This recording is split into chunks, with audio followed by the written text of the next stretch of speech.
So what have we got?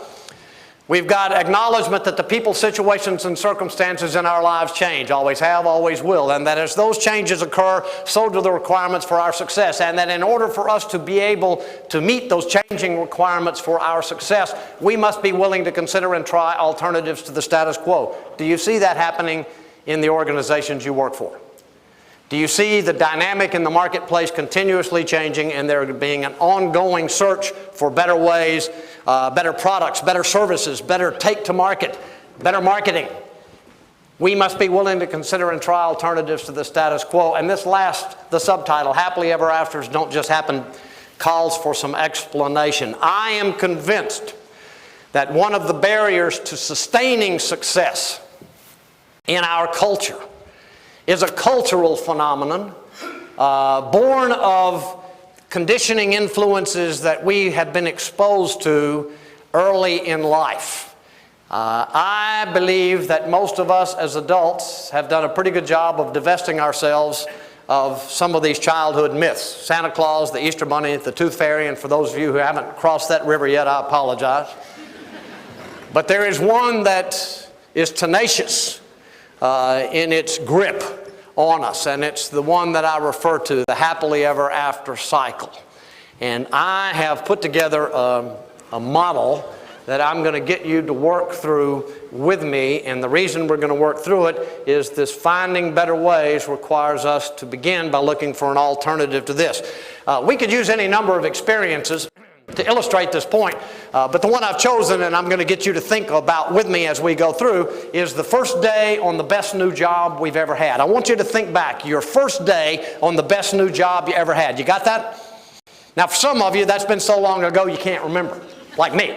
So in those cases, just think about folks you've seen show up first day on this great new job. What kind of feelings do we have first day on this great new job? Anybody? Excitement. No extra points for that because it's written up there. But okay, I'll accept it. Yeah, that it is exciting. It is exciting, isn't it? How else might we feel first day? Apprehensive. Maybe scared even. And even though I took great pains to describe it as the best new job we've ever had, wouldn't we all agree that there is some anxiety, apprehension, trepidation, whatever you want to, fear this first day? And I suspect that there are many causes. Primary cause, I think, would be what? The uncertainty. There are things we know about the job or we never would have taken, but would you agree that anytime we have change forced upon us, there is some uncertainty about it, or we voluntarily get into something, there's some things we're uncertain about, and I am convinced that one of the characteristics of the human condition is we create anxiety when we are confronted with uncertainty, and there is some uncertainty. So one side of the coin is apprehension, the other side is excitement. Would you agree with me that excitement is the dominant feeling this first day on the great new job? I have a theory about what we use to create this excitement, and again, it goes back to these conditioning influences we were exposed to when we were little, specifically the stories. Do you remember the stories that we were read? Different plots, different characters, but they all ended the same way, didn't they? And they lived happily ever after. Now think about it. In the first few pages, our kids fall in love with the main characters, don't they? The Hansels and the Gretels. In the next few pages, what happens to them? Bad stuff. I mean, things that in the real world would never happen. If they did, nobody would ever get out of it. Am I right? Imagine for a moment being captured by a witch and thrown into a cage and fattened up so she can eat you. Try getting that one published in America today. But not to fear. In the last few pages, not only do they escape, they live happily ever after, over and over and over again, and it plants a seed, and I'm convinced this first day many people show up on their new job expecting that this is going to be their what? Their happily ever after job. Now we're adults.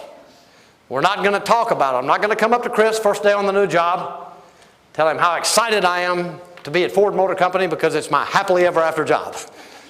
Because if I do, as soon as I walk away, he'll find whoever hired me and say, I think we made a real mistake with that old boy.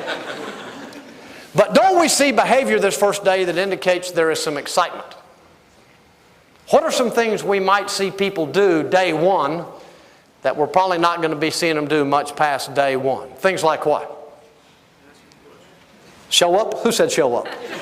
Show me yourself. Show up early, right? How early? It's dark, right? They're in. And what kind of attire can we expect people to wear first day? Their best credibility costume, right? They've got the new clothes or the clean clothes, the pressed clothes, the hair's fixed just right. Have you noticed how much smiling there is the first day? A lot of grinning going on. Have you noticed that people on first day will ask questions and listen to the answers? Have you noticed that on the first day they probably won't look at their watch, may work through lunch and stay late? They are what? They are fired up. Here's my question. How long does that euphoria last? Till lunch, she said? Would you agree it's going to vary from person to person and situation to situation? Let's agree on a range, and you might write this down somewhere because we may come back to it. Let's agree that this initial euphoria is going to last somewhere from 45 minutes to 6 weeks. How's that sound? Is that about right? And 45 minutes to 6 weeks later, what happens to the new? It always wears off, doesn't it? The new by definition is a temporary deal, isn't it? It doesn't stay new forever. The new wears off. And in this job example, as the new wears off, what's likely to happen to that initial enthusiasm? Well, we start to see it wane, don't we? It starts to go down a little bit. And this is where the shrinks tell us we get into a step, a process that most of us are quite familiar with, denial.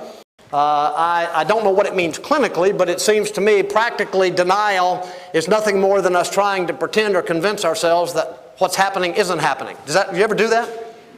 I mean, do you ever think you ever engage in denial? Most people don't know, not me. My guess is that's not true. My guess is you can catch yourself if you'll just pay attention, let's say the next time you're driving somewhere, if it's in traffic at all.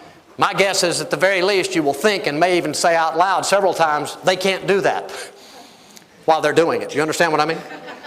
They can't do that. They can't pull in there. They can't pull out there. We try to convince ourselves, and I suspect that the same phenomenon's at work here with the new job. The new's wearing off. I'm not as excited as I used to be. This can't be happening because this is supposed to be my happily ever after job, but we come to the realization that it is happening, and we get into the steps we're far more familiar with, not necessarily comfortable. Mind you, the next stop is fear. What are we afraid of here?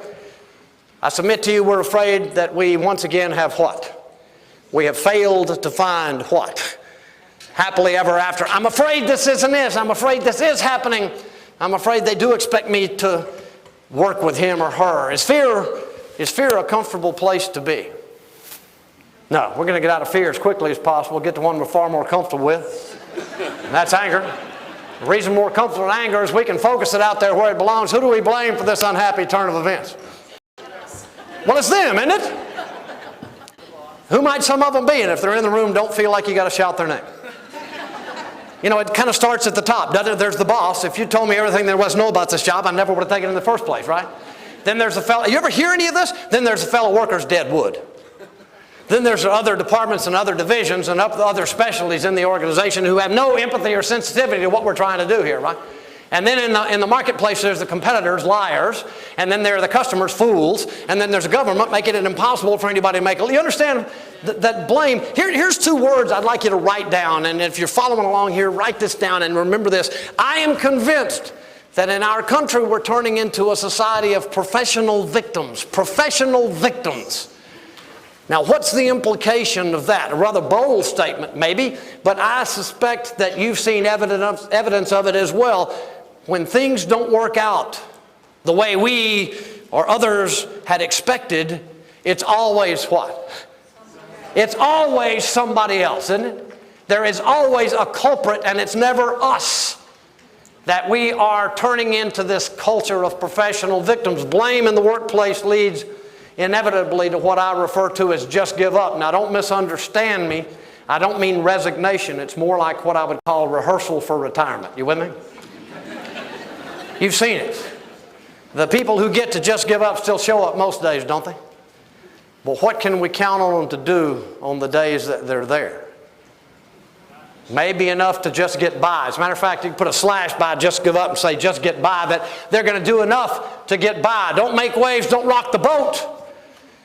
And this manifests in a variety of ways, but back to one of the initial takeaways, in order to meet the changing requirements for success, we must be willing to consider and try what? Alternatives to the status quo. I submit to you that the people who have arrived at just give up are far, far less likely to be participating in any search for better ways than others. Would you agree? It's not their job, man. They're just going to kind of go through the motions. Do you think there's much of that going on in the workplace in America today? I mean, I have no idea how you would measure it, but I can tell you from responses I get all over the country, there is a good deal of it, and I am further convinced that some people spend their whole careers at that step. Would you agree? But some people take the next step and they go looking. What are they looking for? It's another happily ever after job. The newspaper opens automatically in the morning to what section? Classified ads. There it is, the perfect job being advertised. They get on the phone and make 2 phone calls, don't they? First call they make is to their current boss. And when they get the current boss on the phone, what do they say? Well, they can't quit yet. They got to cover this before they leave this one. You with me? This is where they go into a coughing, gasping, wheezing, gagging spell, indicating this could be terminal. I need a day of sick leave. To which the rational boss replies, hope you get to feeling better. Closing cough, hang up, hallelujah, call the other place, make an appointment, go for an interview, and get hired. A couple of days later, after they've recovered, they come back and see the old boss, and now what do they say? I really appreciate the opportunity you've given me to work here. I've learned a lot. It's not for me. I found a better position, and I need to give you my 2 weeks' notice. And 2 weeks later, how do they feel first day on the new job? And it starts over again. Are you with me? The question becomes, one of the questions, I think, is where are we collectively as a culture? Where are we looking? And what are we looking for? And it occurs to me that the 2 places that we could look would be inside ourselves or out there. And if happiness is what we're looking for and we're looking out there, what we're probably looking for is happily ever afters. And I submit to you, we're looking in the wrong place for something that isn't there. Does that make sense to you? Can you see this cycle at work in the workplace? Is there another area of life in America where you think the cycle might apply? I'm sorry? Marriage. Who said marriage? A brave man whose wife is not here, ladies and gentlemen.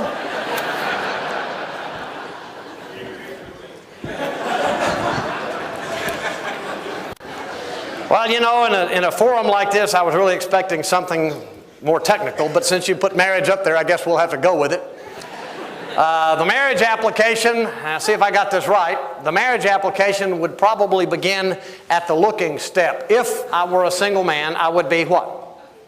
I would be looking, wouldn't I? I mean, here I am, Indian Wells, California, a garden spot, a single man, footloose, fancy-free, on the prowl. I'm looking. I've been married for a long time, so I don't do single guy very well. But I'm looking. If I work with me on this, ladies and gentlemen, if I'd be looking, what would I be looking for? Let's keep it clean.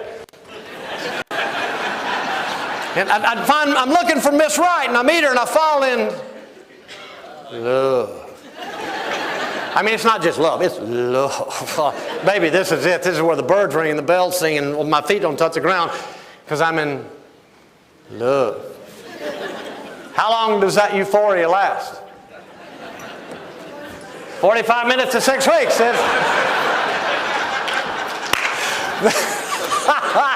Yeah, cold but true. Okay, cold but true. The new wears off that. And then let's see if the cycle doesn't play itself out. The next stop is denial. I can't believe she said that.